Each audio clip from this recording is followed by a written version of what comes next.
A baleful tree climbing up into the heavens. Speaking of Dottore, I have some information on that front as well.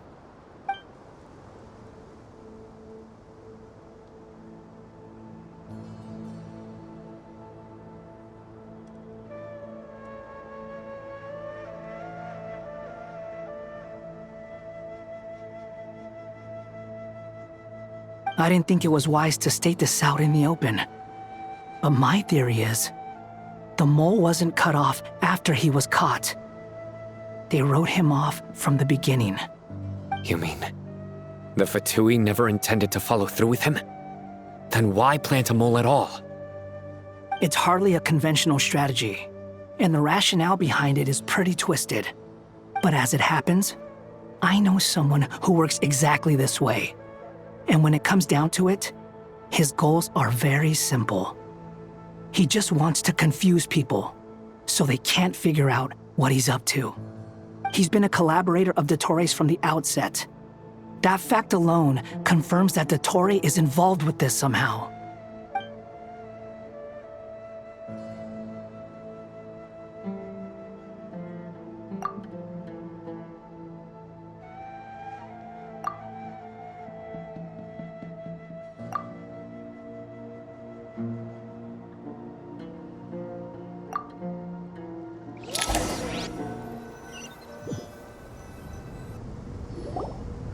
There is still much to be done.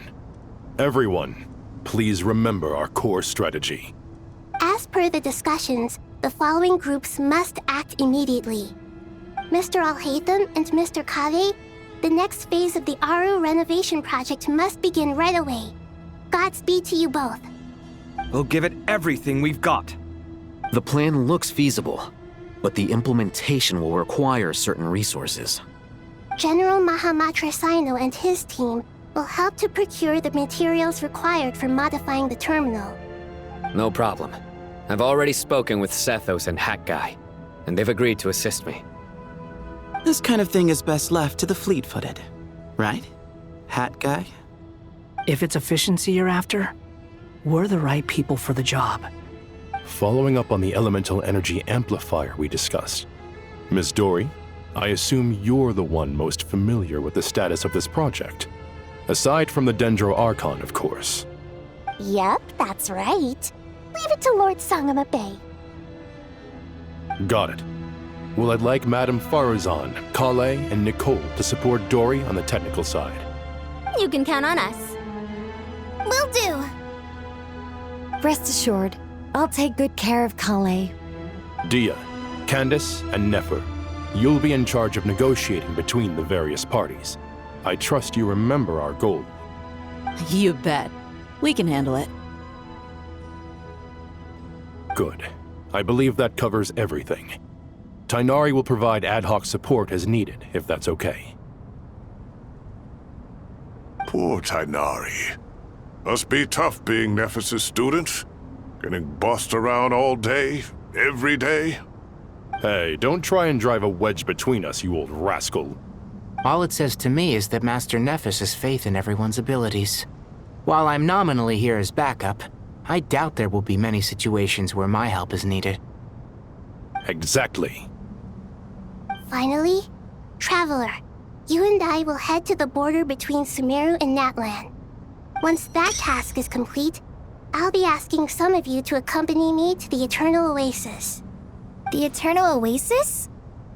I thought that was just a legend. So it does exist after all. Regarding your trip to Natlan, under normal circumstances, a meeting between our two nations would be a far more formal affair. Unfortunately, Sumeru is all but completely cut off from the outside world at present. So regretfully, we won't be able to give the Pyro Archon Mawika the grand reception that she deserves. My apologies for the inconvenience. No point putting too much pressure on yourselves. That goes for everyone. Right. Especially you, Dendro Archon. I'm sure you're still feeling quite weak. Don't worry about me. The Dendro Dragon's life force will sustain me. Plus, we'll be there every step of the way. Nahida will be just fine. Yes. I believe in myself. And I believe in every one of you. Well, time to get going.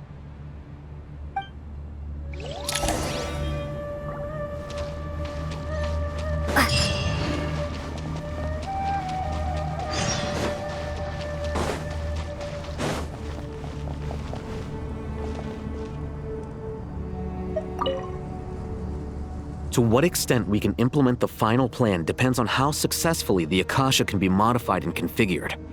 And to make sure the configuration works, Aru will also need some further optimization. Yeah, no surprises there. Once we roll this out, any Sumeru citizens who already have Akasha terminals can simply continue to use their existing devices. This still leaves us with a significant equipment shortage, though. Many groups of people were never issued Akasha terminals, including mercenaries, the desert folk, and many others. We'll need a supply of rare materials for the renovation of Aru and the production of new terminals. Right now, the best place to source these locally is from the primal constructs within King Deshret's mausoleum. Time is not on our side here. It's gonna be a race against the clock. The Aru merge and renovation project will have to be carried out by you two. Everything's riding on this, so failure is not an option. Best of luck to you both. As discussed, General Mahamatra Sino and Mr. Hat Guy will source the required materials. Mr. Sethos is quite familiar with the layout of King Deshret's mausoleum. With him accompanying them, things should go quite smoothly. I have every confidence. In the meantime, we may as well take a breather. Makes sense. There's not much we can do until the materials arrive. Get in formation and stay close. What is this, boot camp? Knock it off. It's just Sino being Sino. You know what he's like. Everyone clear on our mission objective. Look at the excess primal constructs, dismantle them, and extract the required materials. And King Deshret's 7 pillars agreed to this? If they're just sitting there doing nothing, we might as well put them to use. Thoth's words, not mine.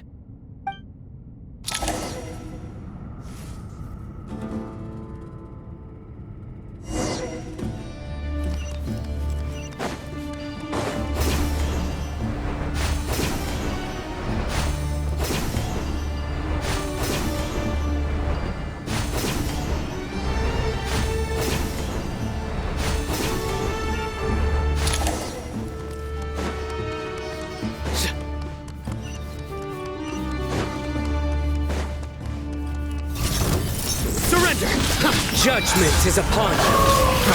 A sage's wisdom! Excuse... Squall and fury! You dare to gaze upon me? Nowhere to run! Give me some space.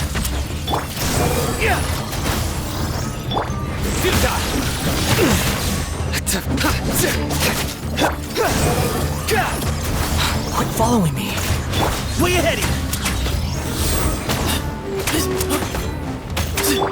Nowhere to run! Well played. Give me some space. Surrender! Through me, justice is served! Glory to Al Akbar! Excuse...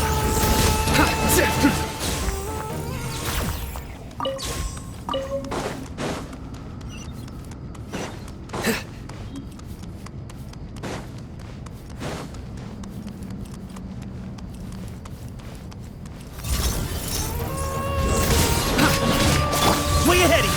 The wind rises.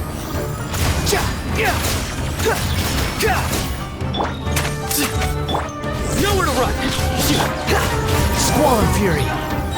Wretched vermin. Your sins weigh upon your soul. You stand condemned. Move or be moved. The wind rises.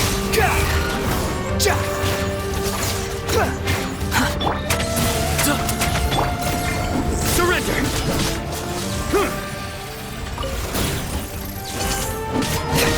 Give me some space. Squall and fury.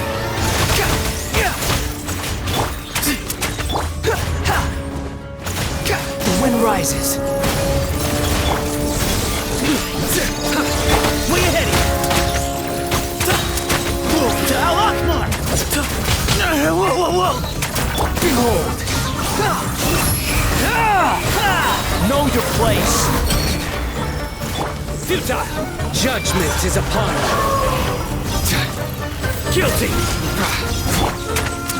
Excuse me? Squall and Fury!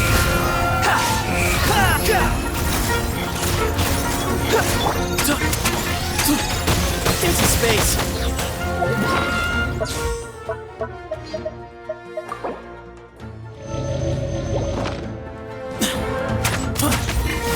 The wind rises.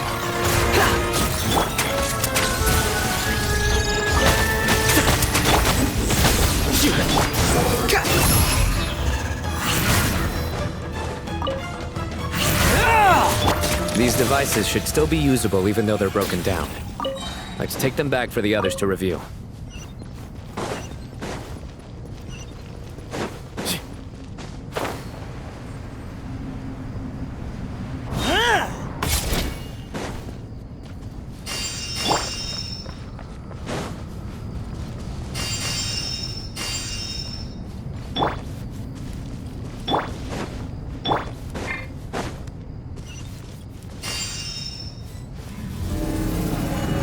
Nowhere to run! Move or be moved! Behold! Cry louder! The wind rises. Way ahead of you! Surrender! Squall and Fury. I'm used to this. Through me, justice is served! You stand condemned! Behold!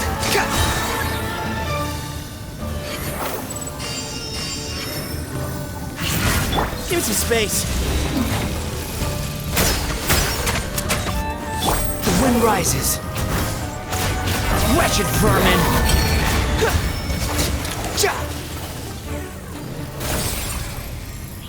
How many do we need again?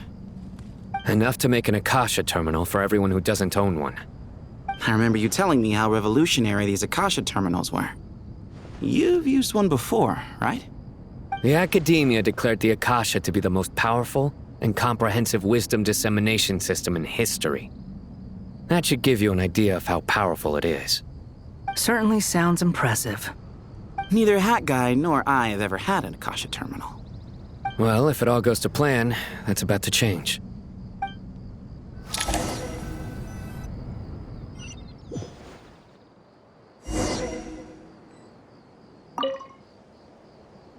Oh, goody! Thank you so much for handling the delivery. What a long way it was. You've really outdone yourselves. I'm well aware what a bumpy, dangerous journey it must have been. Now, I would have loved to oversee the process myself, but of course, those of us who know the plan can't leave the mausoleum. Oh, trust me, I'm patting myself on the back for my assembly work here. Simply flawless work. But will you really be needing all of this? According to our plan, yes, this is the quantity required. I have no complaints about the quality either. Only the price. So expensive. I heard you covered a lot of the funding out of your own pocket. Oh, that's an exaggeration. The Academia provided most of the funds. I just offered a small token of my goodwill. Of course, the real tragedy is how little profit I'm making on this. You know, it's a serious crisis when you can't even make money out of it. It's really quite a beautiful design. And I'm intrigued by how such a diminutive device is able to output the power of the Light Realm. Did you attend the lecture on Light Realm energy, Madame Farzan? I don't believe I saw you there. Of course I attended. I was just a little late, so I had to listen to the whole thing from outside the back door. Anyway, I have a perfectly good understanding of Light Realm, elemental and abyssal energy, as well as the relationship between the three. Good to know. Master told me in private that the conversion process between Light Realm energy and elemental energy involves highly classified knowledge that shouldn't be disseminated too widely. But even so, the scholars still shared said information. Well, you can't enforce a rule that everyone breaks. Is that the idea? At first, the Dendro Archon was reluctant to explain it in great depth for safety reasons. Later, she came to terms with it and simply informed my master that we would all have to face the question of survival together.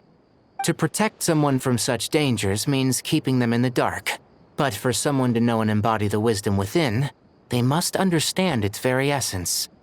It's an information hazard. We're exposed to danger just by knowing the facts, and just like bait, it lures us in by offering us the solution to our problems. But if you're not careful, you'll end up pursuing it down a dark path. A tricky problem. But today, this big problem has been broken down into many smaller, more trivial ones. What do you mean? I get it. For instance, you and I share secret knowledge, while she and I take on the risks of life, death, and fate. Something like that? Hey, what? That is not what I call a trivial problem. Well, as they often say in Vahumana, an event that is monumental to the individual is negligible in the grand scheme of history. Generally, the fate of the individual is an insignificant affair. Being from Amorta, where the subject of our research tends to be a lot more personal, I have to disagree. It's hard to dismiss the individual as insignificant. In other words, the big problem of survival has been broken down into many small, interconnected factors, and each one of us represents one of those factors? When the same secret is shared with a group of people, the same fate binds them together. Most people would find this unimaginable, but to us scholars, this is the path that has always beckoned to us. Sharing knowledge is a good way to fight against fate. I will always believe in that. All right, I think that's everything. Thanks a lot. But don't go anywhere just yet. I'll still be needing you to calibrate the equipment.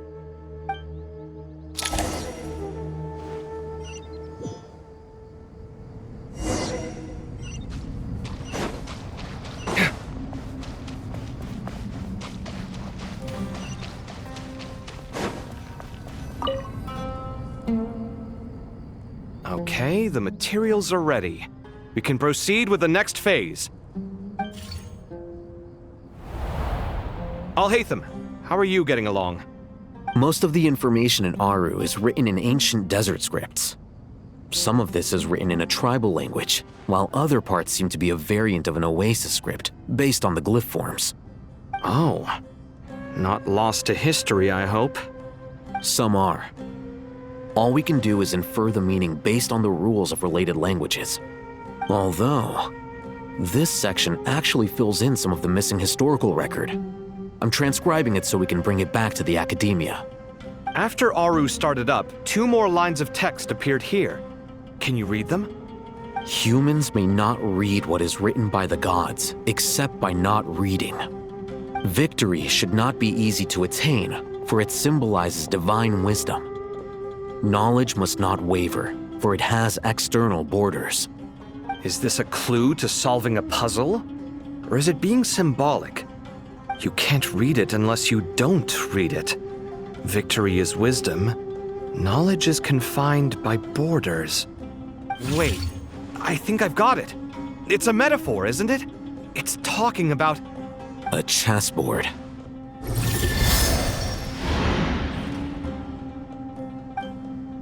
You were right.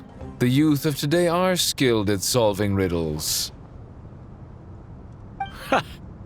Have the secrets buried in the desert not been unearthed over the years all the same? Since Aru is a place reachable through wisdom, this day was bound to come sooner or later. Oh, I've always been against overly cryptic sentences. Don't you get tired of reading and writing all that? Ah, it's you 3. Just in time. We've been delving deep into Aru, and now this board has appeared. I've heard this was how you'd while away your free hours. You must be quite the experts by now in that case. It is true. King Deshret's chess games are some of the most well-loved of all his wonderful creations. If you have ever been to Safhe Shatranj, you may well be familiar with the chess pieces you see here. Is this chessboard supposed to be another visualization of the interior of Aru, then? Naturally. Visitors, everything is ready. Only by completing the challenge on the board in accordance with the rules will you be permitted to overwrite Aru. 1 second. It's not dangerous, is it? Dangerous? Why, yes, of course. I should be the one to go, then. Wait for me here. Sounds like the self-confidence of our present company has rubbed off on you. Don't be ridiculous. I'm your upperclassman, and that means I have to look out for you. I appreciate the sentiment, but a game of chess typically requires 2 players. Besides, I'm sure they won't let things get out of hand. Keeping things relatively safe is in your best interest too, isn't it? Fair enough. I mean, you guys are controlling the difficulty, so please don't go too hard on us, all right? But Bennu said he wanted to put some respect into these whippersnappers. All right, all right. Thank you. Obviously, we'll still try to be careful. This doesn't seem like ordinary chess. Is the goal to defeat the opponent? No, you must enter the board and pass the trials we have placed there. Ready? Let's do it.